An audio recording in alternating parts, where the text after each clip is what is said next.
Bienvenidos a su programa La Raíz y la Memoria. Hoy traemos esta escultura de nuestro escultor favorito, que es Edgar Castrejón, y es un hombre que, si podemos apreciar, está llorando, tiene sus lagrimitas, acá también tiene sus lagrimitas, y tiene una expresión de desesperación. Esta escultura nos da motivo para poder hablar con nuestro invitado del día de hoy, que es Miguel Jiménez, el doctor Miguel Jiménez, que es un biólogo, que es un maestro en filosofía, en biología, en ciencia, estudios de la ciencia, y tiene un doctorado en ecología. Nuestro tema es la ecología, por ser algo que está, no porque esté de moda y que todo el mundo esté hablando de que el distrito está colapsado y que el planeta se va a morir y cosas así, sino que vamos a tratar de abordar el tema de la ecología con una perspectiva que dé un aire a esta idea de la ecología, que nos permita que lo comprendamos en su elemento, ¿no? ¿Y qué tanto hay de esto de que ya se acaba todo, Miguel? ¿Qué hay en eso? Pues yo creo que sí. ¿Sí se acaba? O sea, se acaba porque al final de cuentas los recursos son finitos. Okay. Y vivimos en un país donde hay una cantidad de recursos que pueden soportar también a una cantidad de gente, ¿no? Entonces, a pesar de que los recursos no se utilizan de una manera óptima, pues hay un crecimiento desmedido en algunos lugares de las poblaciones y que a final de cuentas los recursos no están siendo los necesarios para poder mantenerlo. Oye, ¿cómo se define un problema ecológico? Desde tu estudio, desde tu formación, de tu experiencia, ¿cómo se define para nuestros internautas? ¿Cómo es que se define o se identifica, no se define, se identifica un problema ecológico para alguien mundano, no alguien de a pie, como bueno, dicen? A final de cuentas, cuando cambian las características del paisaje donde uno vive, hay determinados indicadores, ¿no? A lo mejor el crecimiento de una planta o el crecimiento de algunos animales que no eran propios de ese lugar, eso te está indicando que hay una perturbación, ¿no? Eso puede ser de una manera así muy sutil. Puede haber estudios más detallados. Sin embargo, a final de cuentas, el impacto que tiene el hombre sobre el ambiente implica el que haya un cambio en el mismo, ¿no?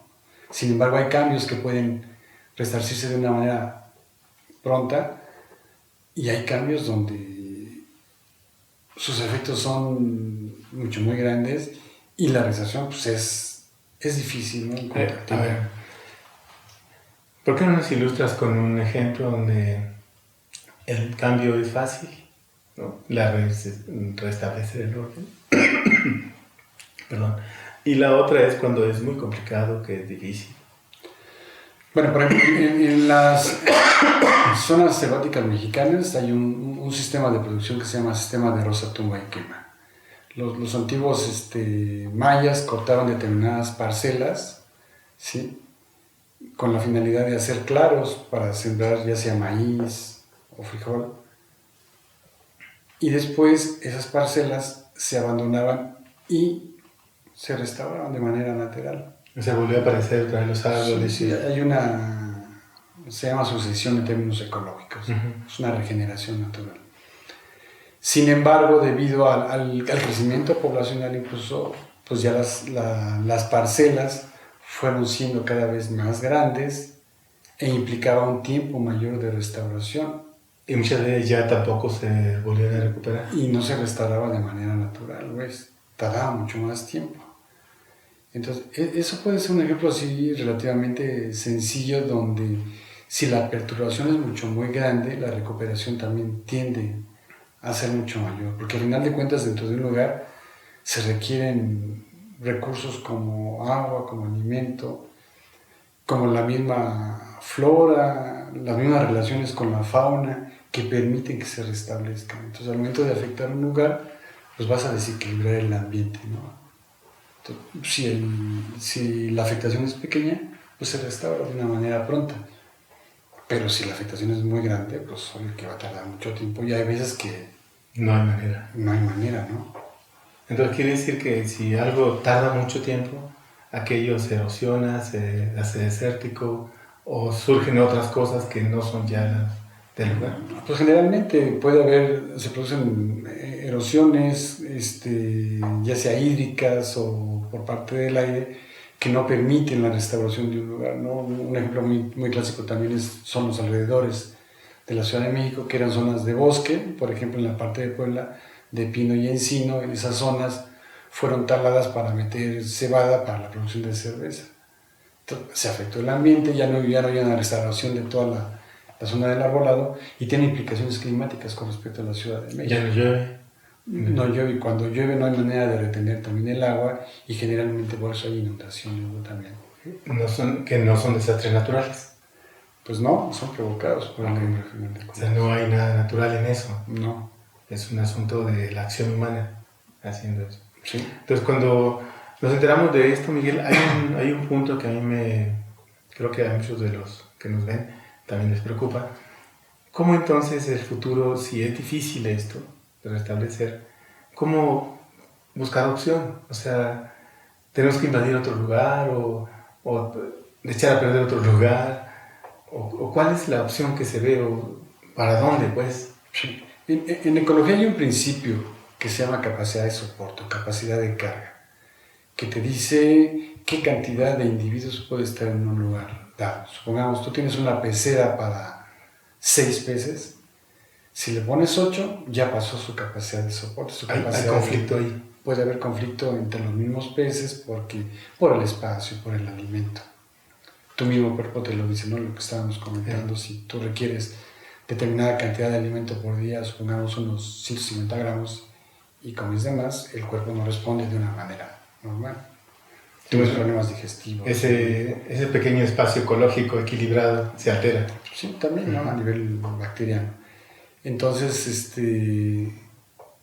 la idea sería que parte de los recursos que utilizáramos nosotros, a final de cuentas, los pudiésemos restaurar. Sin embargo, yo creo que tenemos problemas en cuanto a que somos cerca de 7,000 millones de habitantes en la Tierra.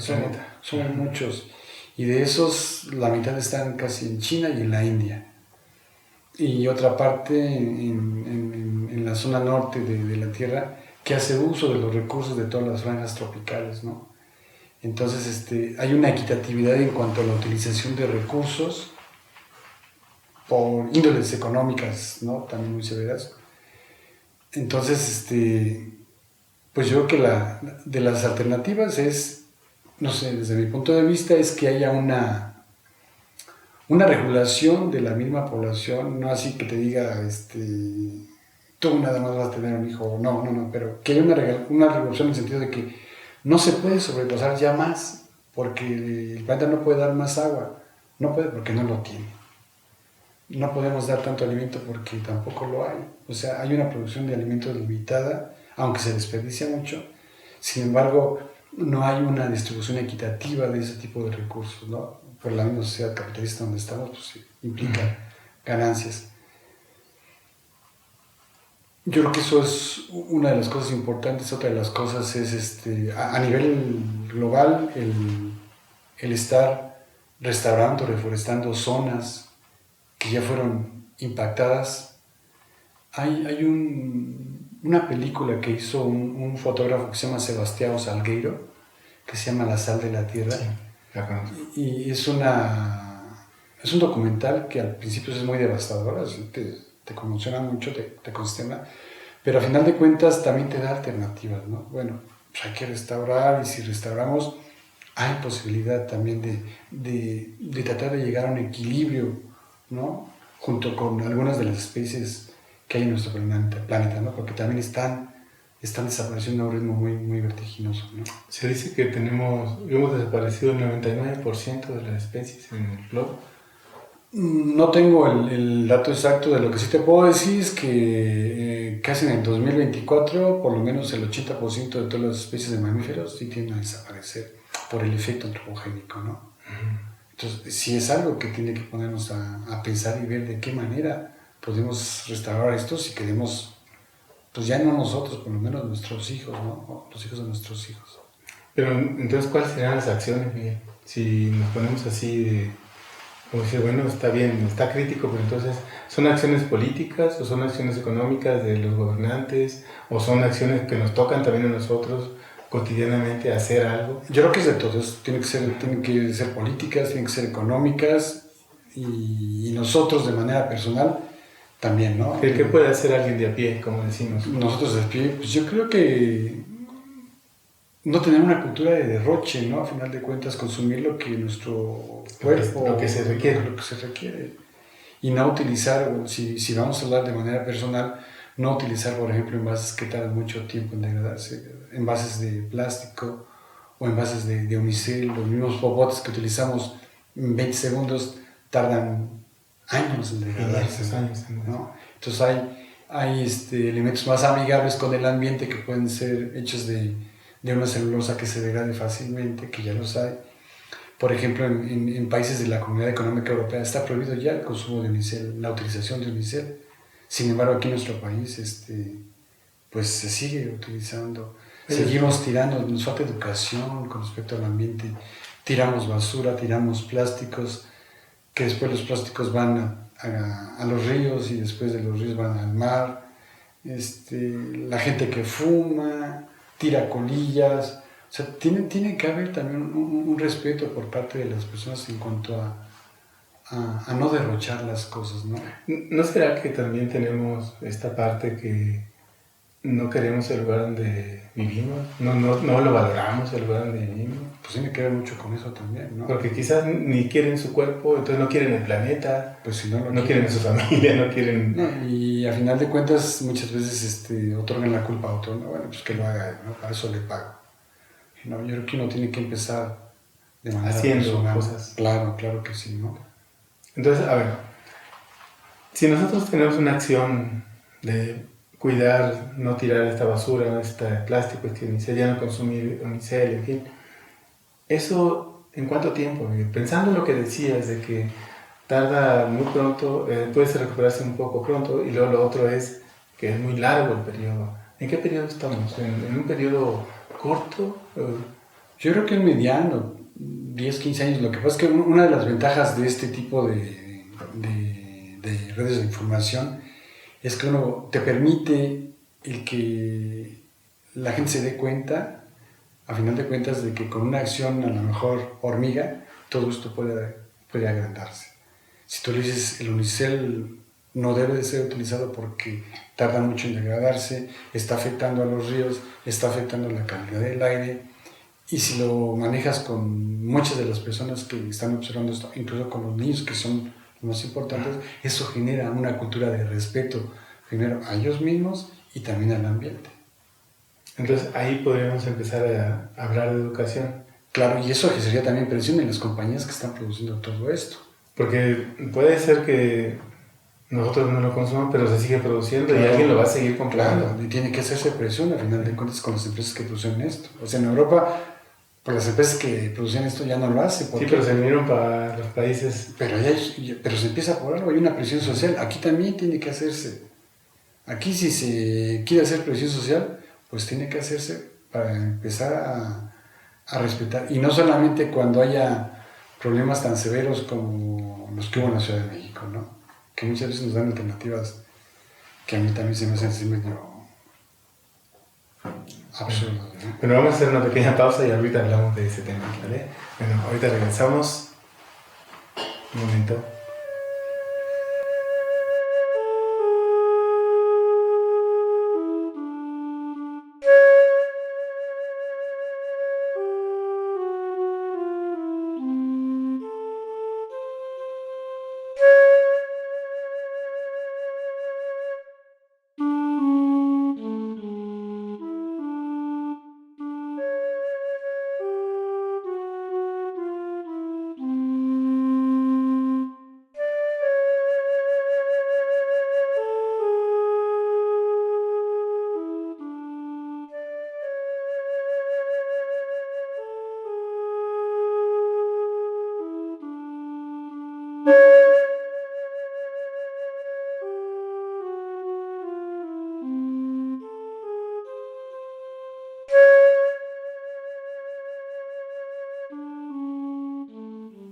Estamos de regreso en su programa La Raíz y la Memoria, y el tema de la ecología y el impacto que esta tiene en nuestras vidas, en la sociedad, en el planeta, en el globo, es algo que quizás nos agobia. Y la idea es buscar qué opciones para esto, ¿no? Miguel, el tema de la solución al problema del orden ecológico, quizás habría que pensar que podría tener soluciones cercas a nuestro alcance, a la condición de nuestra vida, de nuestro trabajo, de nuestra escuela.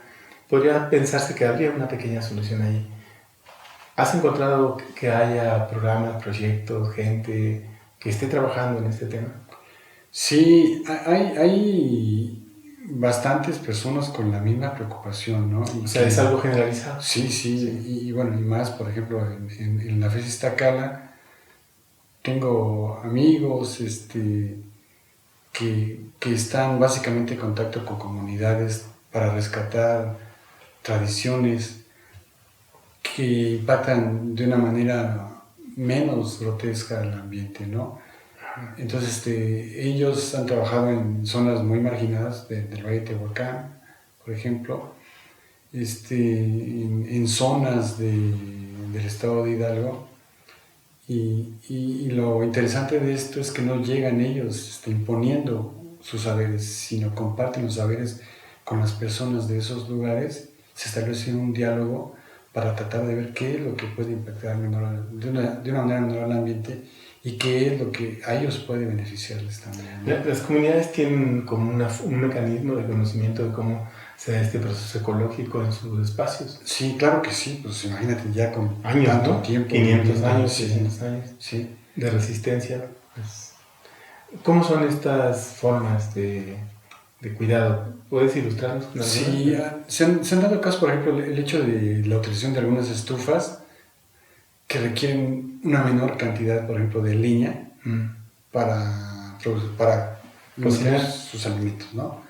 Eso es una alternativa creada por algunos compañeros de la Facultad de Ciencias. Hay una estufa que es solar, ¿sí la has visto? Sí, también. ¿También esa forma parte de esos proyectos? Sí, hay también incluso microcaptadores de agua, ¿sí? Donde se ponen en los techos y en esos lugares el agua que llega a llegar por rocío puede caer.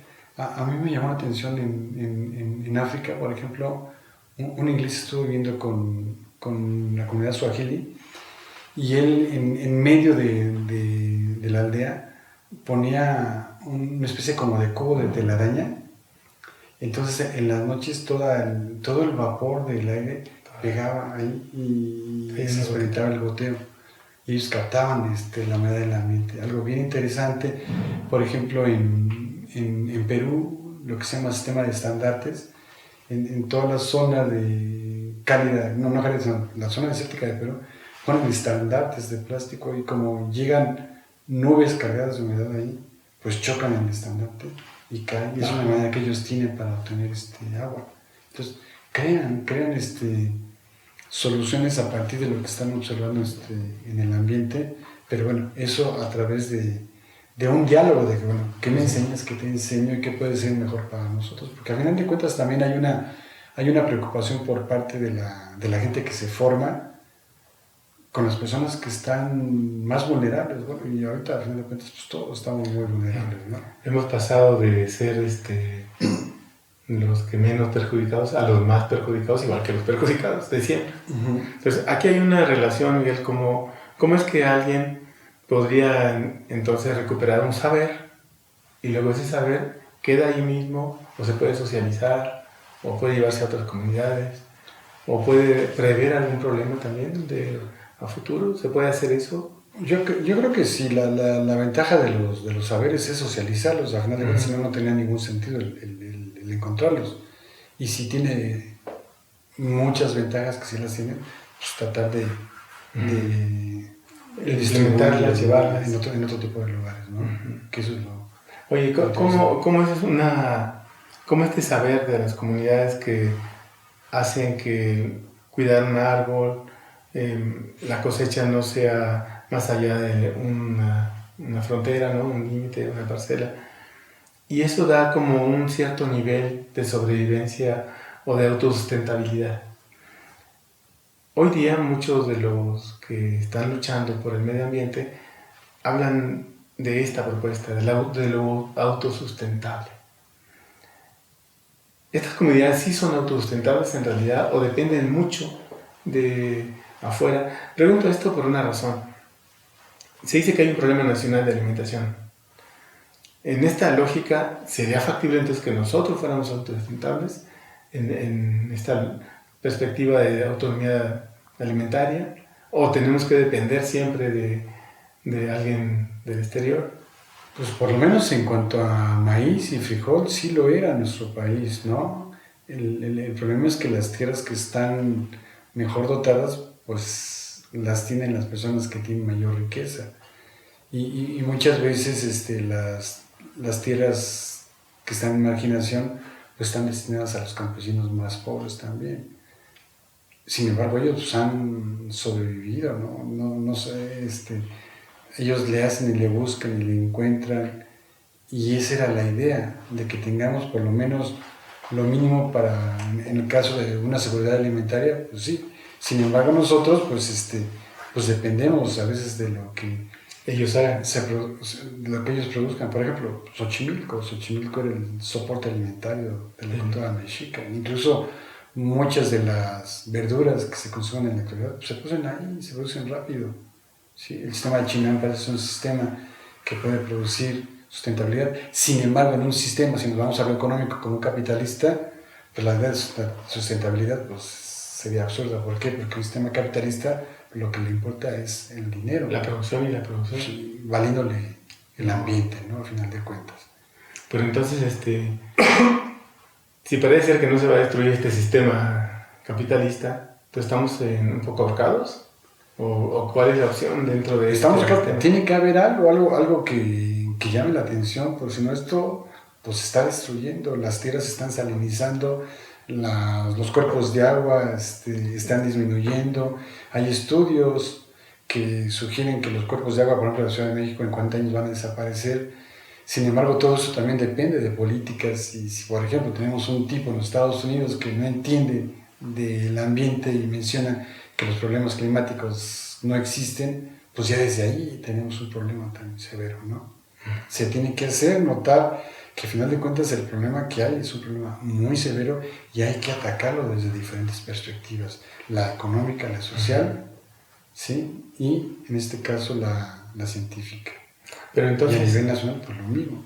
Pero entonces, si estamos atados supeditados a ese personaje político, entonces, ¿para dónde, Miguel? No, bueno, pues nos dejan un panorama muy desesperanzador. Sin embargo, pues el hombre le busca, tiene que encontrarle. Aquí en México, afortunadamente, ahorita llegó como secretario del ambiente un doctor que yo tengo mucho respeto, Víctor Toledo, y es una persona que conoce sobre el comportamiento de las comunidades campesinas, del uso que le da al ambiente, y con este tipo de personas que están ahí para tomar decisiones, eso es lo importante, que haya personas que conozcan la problemática y den la pauta para que haya soluciones en este sentido. Bueno, entonces quiere decir que se abre un panorama más o menos de amabilidad con este proceso. Pues uno pensaría que sí, ¿no?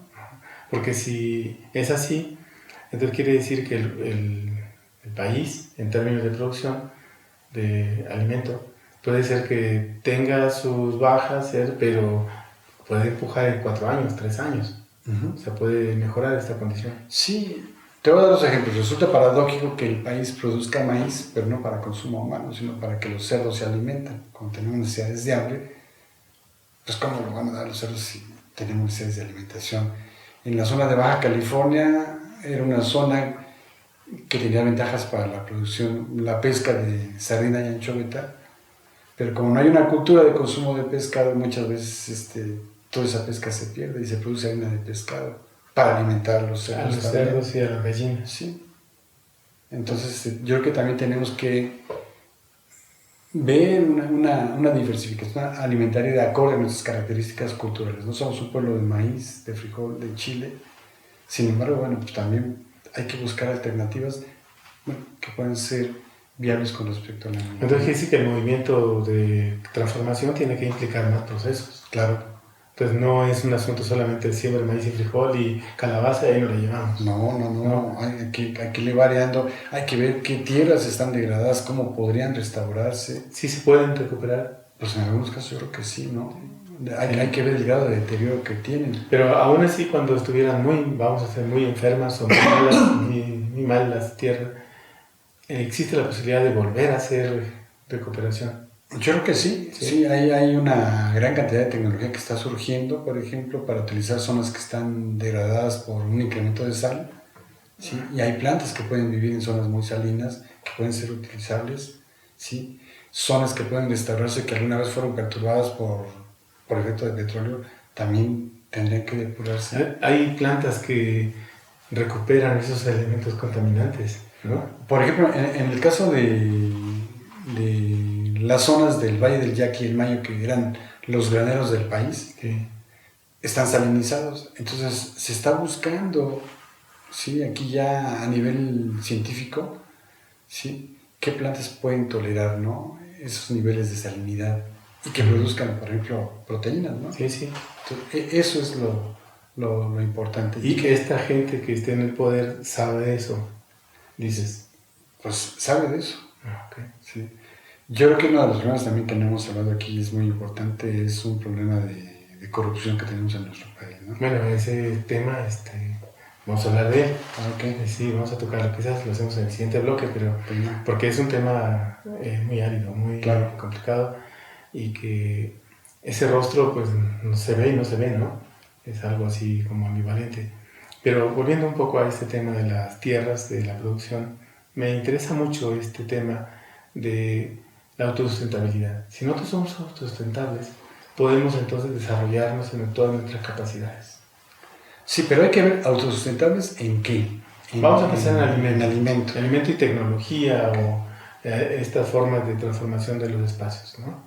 Entonces, ahí puede ser, pero claro, nos falta la educación, nos falta el asunto de las urbes y sus funcionalidades, ¿no? O sea, que sean operativas, ¿no? Que sean amables con el medio ambiente.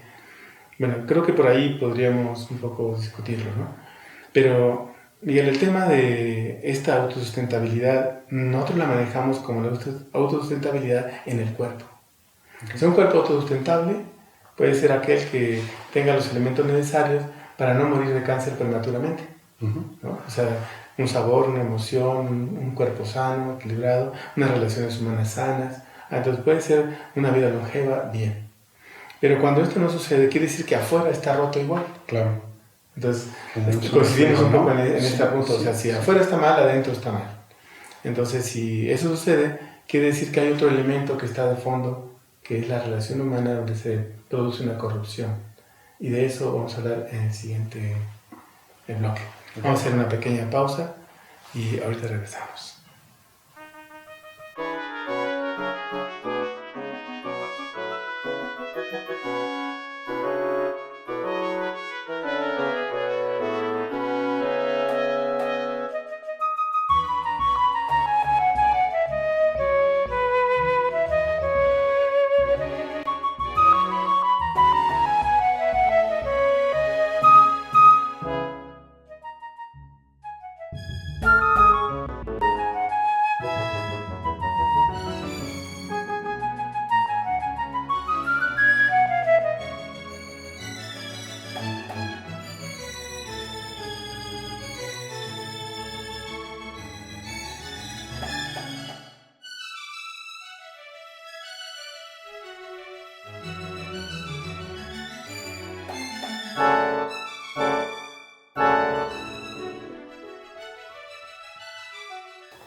Estamos de regreso en su programa La Raíz y la Memoria y el tema se nos pone un poco como papa caliente y vamos a tener que hablar de este tema de un ser humano. ¿Cómo se caracteriza, Miguel? Un ser humano que nace siendo hijo de papá y mamá, podríamos decir que es un ser humano, pero en realidad no es un ser humano. Muchos creemos que todavía no es un ser humano, porque tiene que enfrentarse con un proceso personal para poder decir que ese individuo alcanzó el grado de ser humano porque no se corrompe, porque está sano, porque adora el planeta Tierra, porque ama a sus padres, porque honra a sus padres, porque respeta a los que están a su lado. Entonces, en ecología debe haber un paradigma, ¿no? Bueno, yo no soy ecólogo, pero debe haber un paradigma donde tú puedas decir, este sujeto está enfermo ecológicamente o este sujeto se está muriendo en su espacio donde vive. ¿Podemos hacer esa asociación? Bueno, el ser humano es un individuo que tiene relaciones con sus semejantes y con otro tipo de individuos y deberían de llevar una armonía dentro de la mente como lo deben de llevar todas las poblaciones para que se mantengan en tiempo y en espacio. Sin embargo, si partimos de que esas relaciones desde cuando eres pequeño empiezan a cambiar, pues se está rompiendo esa armonía, ¿no? Y se empieza a perder. A ver, ¿a qué te refieres con esto de que esta relación armoniosa se empieza a romper? ¿Qué elemento identificas que se altera? Por ejemplo, si en una población muchos individuos de la misma comen y otros no, pues por ley natural los que no comieron mueren. Ajá. ¿No? Y es parte natural del ambiente. ¿Sí? Sin embargo, hay que recordar que el humano tiene connotaciones completamente distintas porque el humano tiene la capacidad de incluso modificar el ambiente a su antojo, ¿no? Entonces tiene que haber, yo creo que desde el principio para esa armonía, un principio de solidaridad entre los mismos individuos que conforman, en este caso, tu núcleo familiar, ¿sí? De respeto, de compartir. Pero entonces estamos hablando de una mística, Miguel.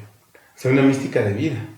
Pues sí. Pero parece ser que esa mística no la tenemos ni en la escuela, ni en la familia, ni en los amigos. O sea, sí, esa mística si no está, entonces vamos a depredar el medio ambiente y las personas y vamos a abusar y va a llegar a aparecer este punto que es como muy álgido, que es el asunto de la corrupción.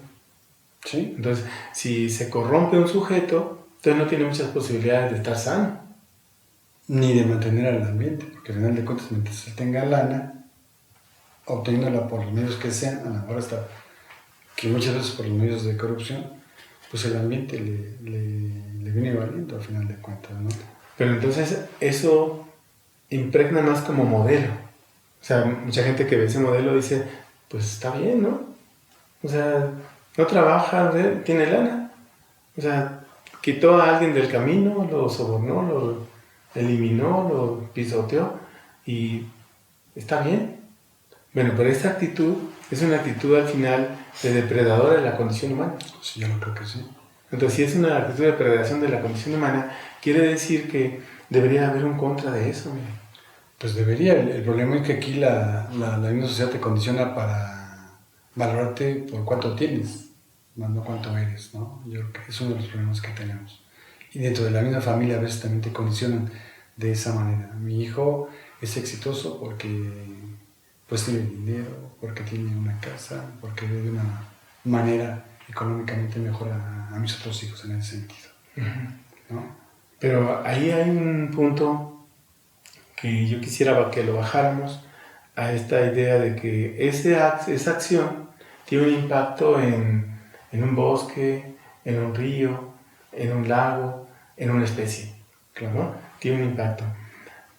La ruta del dinero, como dicen, es fácil de localizar. La ruta de la corrupción es fácil de localizar. Pero el problema es cómo es que alguien elabora toda una estrategia para poderse encubrir en términos legales, en términos de elaboración de culpables, en términos de deslindar su responsabilidad, ¿no? Eso lo encuentras en el trabajo que tú haces en el campo ecológico. Sí, y en el mismo campo a veces de la educación, ¿no?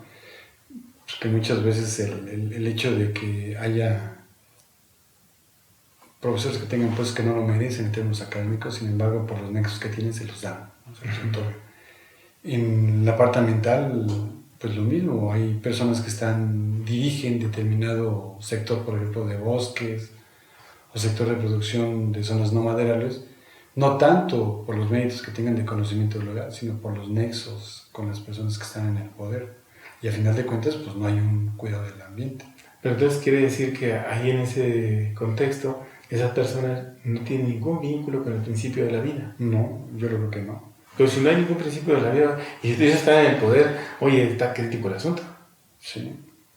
Pero entonces, ¿qué hacemos? O sea, bueno, tienen que haber cambios. Yo te comenté hace un momento de que, por ejemplo, a mí me da mucho gusto que uno de los secretarios del ambiente sea una persona que conozca de esto. Y así empiezan, tiene que haber pocos cambios que empiecen a impactar en toda nuestra sociedad, ¿no?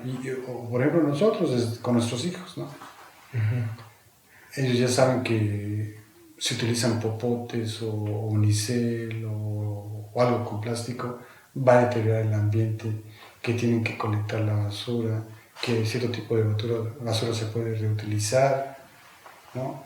Entonces son cosas que uno puede compartir con ellos, que no tienen que tienen que ser solidarios con los demás niños de su edad, porque incluso en la misma escuela los enseñan a ser competitivos, ¿no? A ver quién es mejor y no ser solidarios. Los ocupan más por una calificación y no tanto por que tanto sean solidarios, ¿no? Entonces, todo eso tiene que ir cambiando. Porque en la corrupción como una acción humana no es algo natural. Digo, no está en nuestra naturaleza, ¿no? No debería. No debería, pero se vuelve como una práctica que parece natural. Perdón. Pero aquí el problema es que a veces no hay mística.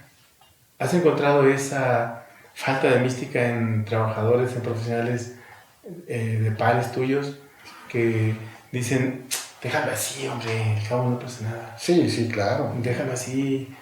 Tú trabajaste en el lago de Texcoco. Sí. ¿Apareció eso ahí, Miguel, algún día, un momento? Bueno, ahí el tipo de trabajo que hacíamos nosotros era el hacer una descripción de los lugares, ¿no? Que no implicaba muchas veces el que nosotros tratar con alguien de definamos, sí, no. Ajá. Sin embargo, en otros lugares, por ejemplo, en el Valle de Tehuacán, sí nos tocaba ver, por ejemplo, algunos campesinos que utilizaban sus recursos de una manera así bien racional, ¿no? Y muchas veces, por personas que trabajaban con nosotros, de repente, no, ya déjalos ahí, que se frieguen, ¿no? Pero no va, yo creo que cuando tú lo tienes ya bien arraigado, eso es difícil que pase en tu persona, ¿no? Y yo puedo comentarte que hay personas con las que yo trabajé fuertes, ¿no? Bien sólidos en sus valores. Sí, cómo no. O sea, gente que se puede rescatar. No, mucho. Puede confiar uno en ellos. Muchos. Es que se quitan el pan de la boca para dárselo a las demás personas, ¿no? Y son muchos, no son contados. Y eso es lo que a mí me da esperanza, ¿no? Decir, o sea, podemos pensar que hay una generación ahí que está frotando, brotando, flota y empieza a contaminar a otros. Sí, y ahí sí tiene que ver con una acción personal, porque no es solamente con respecto al ambiente, sino con respecto a la misma relación que se da con las personas. Yo tengo amigos muy solidarios, que en momentos muy difíciles de mi vida, ahí están, ¿no? Y eso es lo que uno le da sentido a la vida también. Dices, bueno, pues uno no está solo. Claro. Entonces, y han trabajado y tienen actitudes de respeto en muchas cosas con las cuales uno comparte, ¿no? Y eso es lo bueno, que empieza a haber preocupación y que empiece a ver la posibilidad de cómo se rescata todo esto. No solamente el ambiente, sino tu connotación de humano, tu vida, tu mística. Tú lo acabas de decir, tu mística en ese sentido, ¿no? Oye, en este tema no lo hemos platicado, pero me viene al tema porque el asunto del amor. Una vez leí un librito hace mucho tiempo que decía el amor ecológico. Y lo leí, pues no tenía nada de ecológico, ¿no? Pero me preocupé en ese momento de cómo es que alguien dice amar algo y ese amar no lo cuida. Entonces uno encuentra gente que dice, yo amo la tierra, yo amo los arbolitos y qué, los pajaritos. Y tú ves que en su acción no tiene una mística de algo. Y ves que se muere de una enfermedad que podría ser previsible, se puede prevenir. Entonces como que este discurso fantasioso de que yo soy acá el redentor y luego la acción cotidiana no corresponde Entonces hay un desamor, digamos. Sé que no es tu tema, pues, de investigación, pero ¿tú cómo ves eso? O sea, ¿es factible pensar que alguien que se enamora idealmente de algo y no pasa a la acción, no hace? Y hay discursos muy brillantes, muy bonitos, pero se murió de tal cosa. O sea, a mí no me checa. Digo, entonces quiere decir que no era tanto, ¿no? Como que había otra cosa ahí. ¿No podemos hablar que es una corrupción del alma, como dicen algunos? Pues yo creo que sí, ¿no? También, pero ahí depende también de qué tanto te puede impactar algo. Tú puedes llegar a un lugar y si de repente lo ves hermoso, dices, esto lo quiero para mí, y a lo mejor llegando a tu casa, el poner una planta que te dé un aroma, que te haga recordar el sitio donde estuviste, pues con eso empiezas, es lo que te digo, y es difícil. Por ejemplo, a mí hay un lugar que se llama Cuetzalan, que para mí es un lugar hermoso, y, y el hecho de caminar, el de tener la humedad, muchas veces trato de reflejarlo así en el espacio donde yo vivo, pero es, bueno, pues donde yo vivo no puedo restaurarlo todo, ya ves, también por implicaciones económicas, pues uno quisiera hasta largarse de aquí e irse al lugar donde uno prefiere. Sin embargo, hay otro tipo de situaciones que te impiden, ¿no? Pero que a lo mejor en ese momento puedes hacerlo, como tú lo estás haciendo aquí, ¿no? Claro. Eso es lo rico, ¿no? Que uno piense y de algo que realmente se enamore, lo pase, lo ejecute, ¿no? El problema es esto, muchas veces tenemos limitaciones de otra índole que impiden que esas cosas se ejecuten. Pero como tú dices, en ese pequeño espacio das una muestra de que hay algo. Ah, claro. ¿No? Sí, y claro. Contrariamente que no hay nada, es más, si hay flores ahí son de plástico. Claro. Entonces, si eso significa que como ese amor que se pregona, como que veo que no está, ¿no? No sé, eso me lleva a otra cosa que es el problema de cómo es que alguien va a cuidar un cuerpo cuando no se cuida ni siquiera el espacio donde está su cuerpo, portador de la vida, ¿no? O sea, ese cuerpo es portador de la vida. Entonces quiere decir que el espacio ecológicamente sano, vamos a ponerlo así, o equilibrado, debería estar en mí, ¿no? Claro. Pero si no es así, quiere decir que yo estoy enfermo también, sin saberlo. Esto no es un tema quizás en ese campo, porque pues, no estudian quizás los cuerpos, ¿no? Deberíamos estudiarlo también, ¿no? Claro. Que deberíamos de meternos en una línea para estudiar este proceso de cómo es que un cuerpo ecológicamente en espacios enfermos, digamos, o desequilibrados, también los cuerpos están igual. Claro. Entonces, como está dentro, está fuera, ¿no? Buscar esa correlación. ¿Crees que podamos tocar ese tema, Miguel, a profundidad? Pues yo creo que empezaría con una actitud primero de respeto a tu cuerpo. Si respetas tu cuerpo, pues tendrías que respetar al ambiente. ¿Por qué? Porque al final de cuentas un árbol, si tú lo ves, si tú lo respetas, sabes que él está aportando elementos para que tú también sobrevivas. Aporta oxígeno, aporta belleza, te aporta sombra. Sin embargo, hay personas que manejan discursos dobles, ¿no? Que yo soy una persona muy sana y de repente ven un árbol y lo patean, o ven un perro lo agreden. Entonces es cuando uno no entiende. Es lo que te decía ahorita, o sea, ¿cómo no me checa? Pues? O sea, no hay un respeto a final de cuentas, ni de uno mismo, porque si realmente uno mismo se respetara, pues respetaría todo lo que está alrededor, que es el ambiente, ¿no? Desde las personas hasta todos los elementos que lo conforman, ¿no? Muy bien. Pero vamos a hacer una pausa y ahorita regresamos. Bueno.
Estamos de regreso en su programa La Raíz y la Memoria con este tema de la ecología. El doctor Miguel tiene una postura, yo me atrevo a leerla ahora, ¿no? Una postura que está impregnada de una actitud que invita a que alguien pueda dar un salto distinto, sin necesidad de ser una cosa de transformación político-económica, sino hacer una transformación desde el espacio donde estás. El primer espacio que tenemos es el cuerpo, ¿no? Desde ahí estamos entendiendo que hay que recuperar este espacio para poder hacer una práctica ecológica que pueda impactar a los que están al lado, a nosotros. Pero en este tema, Miguel, me gustaría que fuéramos hacia cómo mantener ese cuerpo lo más, ¿qué será? Sano, equilibrado, eh, propenso para que se desarrolle espiritual, material, físicamente, y tengamos una vida longeva o una vida sana, o no padezcamos cosas que los otros que no tienen una mística de la vida las padecen. ¿Cómo entiendes esto? ¿Cómo vemos esto? Vamos a la comida, vamos a la práctica espiritual, vamos al medio ambiente, es lo único, o no podemos dejar de lado ninguna otra cosa. ¿Cómo ves esta perspectiva? Yo creo que es una cuestión multidisciplinaria, si la queremos llamar así, ¿no? Una parte tiene que ser espiritual, una parte del alimento, una parte de relación. Y si lo que tenemos a la mano es empezar con el alimento, pues tratar de rescatar lo que era propio de nosotros también, ¿no? Okay. Yo creo que hay alimentos muy olvidados por parte de nosotros, desde el amaranto, el nopal, los quelípteros, todos los quintoniles. Yo recuerdo a las indígenas que llegaban hasta con acosiles, capulines, chapulines también. Estos gusanos de maguey, ¿no? Todavía se consume, pero todavía hay los escamoles, ¿no? Escamoles. O sea, son fuente de proteína que podrían más o menos establecer un funcionamiento corporal lo más equilibrado y no podría deteriorar el cuerpo. Ahí voy a hacer una analogía, amigo. A ver. Alguien que come hamburguesas, lo siento mucho, alguien que come hamburguesas, alguien que come pan, papas, muchas papas fritas, su cuerpo, en el sentido de que es un espacio, digamos, de vida, se deteriora, el intestino, el hígado, las arterias se tapan, el colesterol sube, la glucosa se puede disparar. Esa sería una posibilidad de entender que ahí hay una alteración ecológica de un cuerpo que puede ser más autosustentable en términos de un alimento que no tenga este tipo de refinamiento en el alimento. ¿Sí estamos? O sea, como analogía para entenderlo. Entonces, la gran mayoría de los alimentos que consumimos, o que se consumen socialmente, tienen esta característica, son refinados. Y no se ingieren los alimentos nacionales, o los alimentos base de esta cultura ancestral, ¿no? ¿Tú cómo sugieres este proceso? ¿Cómo lo ves? Pues yo creo que una de las bondades que tenemos como profesores es comentarlo con los mismos alumnos, dialogar, que al final de cuentas los modos y las maneras en cómo tú te alimentas también repercuten al final de cuentas en el funcionamiento de tu cuerpo. Yo no puedo negar que yo también pues, los he consumido, pero bueno, no los consumo o no las consumí en exceso porque sé que afectaban a mi cuerpo. Sin embargo, uno tiene que recuperar también. Por ejemplo, cuando vamos a pueblitos, vemos cosas que ni siquiera pensábamos que existían, ¿no? Las tepesquistles, por ejemplo, que son como aceitunas ahí en Tehuacán, los mismos chapulines, los quintoniles, ¿no? El mismo pulque. ¿El nopal? El nopal, por ejemplo. ¿Tenemos 4 especies de nopales? ¿O 4? No, tenemos muchísimas especies de... Pero digamos, las ubicamos en forrajeros, en tuneros, en verduleros. Hasta ahí llego yo con esta cosa. Sí, sin embargo, bueno, hay especies, el Ficus indica o Puntia ficus indica, que es el nopal, que prácticamente no tiene espinas. Tiene bastantes bondades. Es un alargadito, ¿no? Dependiendo de la cantidad de agua puede ser alargadito y luego se ensancha. Tiene bondades, te permite depurar triglicéridos, colesterol, glucosa, funciona bien tu intestino. El mismo amaranto, la alegría, el dulce de la alegría, también sirve y es uno de los alimentos más completos, ¿no? Casi por 100 gramos tiene 15% de proteína. O sea, Es Claro, un alimento excepcional. estamos hablando del amaranto, que tiene Sí. una proteína vegetal. Sí. Creo que es el cereal más completo, ¿no? Es el más completo. Del planeta. No tiene, no tiene gluten. Sí. Sí.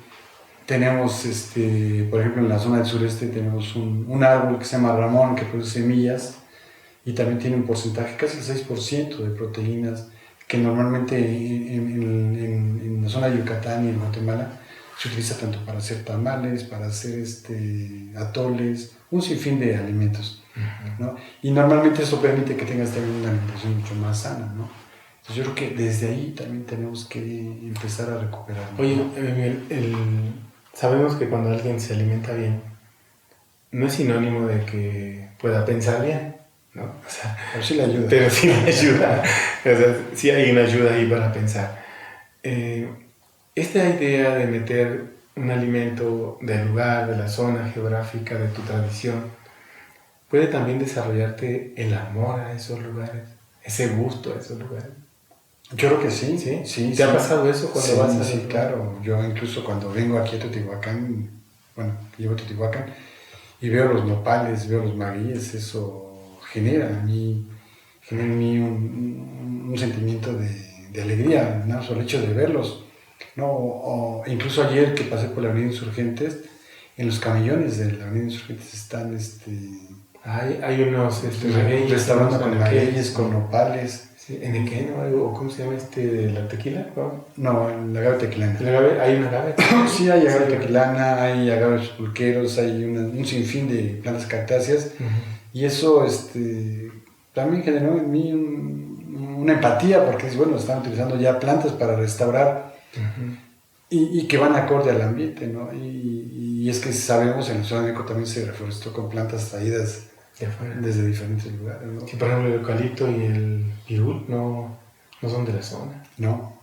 Y deterioraron el medio ambiente. Sí, ¿no? Y el pirul desde 1800... posteriores a la conquista, y después con Miguel Ángel de Quevedo, sí. Él trajo una gran cantidad de plantas que tuvieron la posibilidad de dispersarse tremendamente a nivel nacional, ¿no? Sí, y después, cómo detener esa plaga, ¿no? No, pues ya. Es un poco complicado. Sí. A ver, entonces el tema aquí de la salud, me interesa llevarlo al cuerpo y a esta inteligencia. O sea, un cuerpo inteligente significa que tiene una vida inteligente. Nosotros tenemos la vida inteligente, así se dice. Bueno, eso creo. Eso dice, que tenemos una vida inteligente. Ustedes también deben de creer que tienen una vida inteligente. Entonces, esa vida inteligente tiene varias respuestas ante la circunstancia de lo que está afuera. Te explico muy breve. Si algo está deteriorado en el medio ambiente donde yo vivo, que no hay árboles o que no hay madera, plantas, en fin, es muy probable que mi hígado se enferme. La Ciudad de México tiene una zona que creo que es hacia Chalco, no hay árboles. Desde arriba se ve una mancha gris, entonces no hay árboles. Y según entiendo, hay mucho problema hepático y cáncer de hígado. Entonces, si el medio ambiente está mal, mi cuerpo también está mal. Pero también no tengo alimento que ayuda a mi hígado, entonces también estoy mal. Entonces, aquí el asunto ecológico, yo me atrevo pues a señalarlo, que hay una vinculación entre este cuerpo, este medio ambiente y lo que sucede entre este medio ambiente y este cuerpo. Entonces, si la vida inteligente de nosotros genera mecanismos de resistencia y de sobrevivencia y de defensa, ¿no?, ante eso, entonces estamos pensando en que va a brotar más cáncer. Porque la mutación celular tiene que ver con la sobrevivencia, no tiene que ver con otra cosa, hasta donde entiendo. Sácame de la duda, ¿no? Pero si este es el motivo, entonces, ¿cuál es la perspectiva para las poblaciones en los próximos años? Sabiendo que el desastre ecológico aumentó o está aumentando. ¿Cómo interpretamos eso? Sí, eso es algo, incluso para uno, cuando tú pasas por esos lugares también, como que te provoca deterioro mental. Yo veo y sufro bastante. Y es interesante lo que tú mencionas, porque fíjate que se han hecho estudios donde si en un hospital tú metes plantas, las personas que están dentro del hospital ¿sí? Sana más rápido. Mejoran. Sí. O incluso tú lo puedes ver en un lugar que tiene vegetación, Sí. pues es mucho más agradable. Yo nunca había visto eso de que hubiera una relación del porcentaje de personas que tuvieran cáncer en cierto tipo de lugares, pero bueno, a lo mejor puedo entenderlo por lo que tú mencionaste ahorita, por falta de agua, y el agua que llega a lo mejor está contaminada. Sí. Son una gran cantidad de factores, y a lo mejor, bueno, esos modos de sobrevivencia que tienen las personas de supervivencia, pues es a través de ese tipo de actitudes como los cánceres, ¿no? Sí. Porque nosotros decimos que es una célula que está por la vida, nada más que se mutó defendiéndose, ¿no? De no morir, pero ya se hizo una cosa que no pertenece ahí, un tejido celular que no corresponde, y empujó y empezó a destrozar. Pero su principio es un principio todavía de ADN, o sea, un principio de la vida. Pero bueno, lo clasificamos como maligno o como benigno, ¿no? El problema no es un problema teológico, es un problema de sobrevivencia de ese tejido, de esa célula que busca opción. Por eso decía, una vida inteligente. Pero desgraciadamente esa vida tan inteligente que nos está matando a todo el conjunto de ese cuerpo autosustentable que pretende sobrevivir, ¿no? Sí, yo creo que si una persona bien alimentada, pues razona mejor. Ah, claro. Una persona que no está bien alimentada, pues no razona de una manera óptima. Sí. Ahora, entonces el tema, Miguel, de la ecología, ¿tú cómo lo ves a futuro? Sacámonos un poco de este esquema del cuerpo y el medio. ¿Cómo lo ves en términos globales? O sea, sí en realidad es así catastrófico, como se nos está diciendo que en 10 años se acaba, y que si no hay opción, y que si no te apuras, no lo vas a ver mañana. Pues yo creo que sí. Sí, o sea, estamos viendo cambios a nivel global severos, a nivel, por ejemplo, climático, a nivel de corrientes marinas, a nivel de desaparecimiento de especies. Y si realmente no se conjuntan todos los países para dar opciones también, pues sí, yo creo que sí vamos a tener problemas mucho más severos. Yo, en lo personal, sí lo creo. O sea, sí no es propaganda, pues. No, porque muchas veces que hay gente que dice es propaganda. No, somos propaganda. No, en realidad tenemos que preocuparnos. Sí, yo lo Más que preocuparnos, ocuparnos. Preocuparnos y ocuparnos. Y ocuparnos, o sea, hacer acciones como dijimos. Sí. Acciones pequeñas, cuidarnos, comer bien, cuidar que no tengan nitritos los alimentos. Ser solidarios, cooperativos. Dar gracias, ¿no? Aprender a dar gracias. Claro, ¿no? Con la vida, con la comida, con nuestros hijos, nuestros compañeros. Yo creo que con esos pequeños detalles uno empieza, ¿no? A respetarse y a respetar. O sea, pero sí está, bueno, perdón por la insistencia, pero sí es en serio, pues. Sí, yo creo que sí. Sí es en serio, Miguel está... Es que todo el mundo dice que, pues no, que es un invento gringo, que es un invento de no sé quién, que nos quieren vender la idea de... ¿no? O sea, todo el mundo, los que quizás no están enterados, ¿no? Los que no están metidos en el ajo, les vale. Pero sí es en serio. Sí, yo creo que sí. 2 veces ya van, ¿eh? Es en serio. Bueno, pues Miguel, muchísimas gracias por ahora. Yo espero que volvamos, ¿no? Un tema después. Dennos nos gusta o like o hagan una pregunta y pues les mandaremos, si es para Miguel, les mandamos a Miguel. Muchas gracias y hasta la próxima. Sí. Gracias.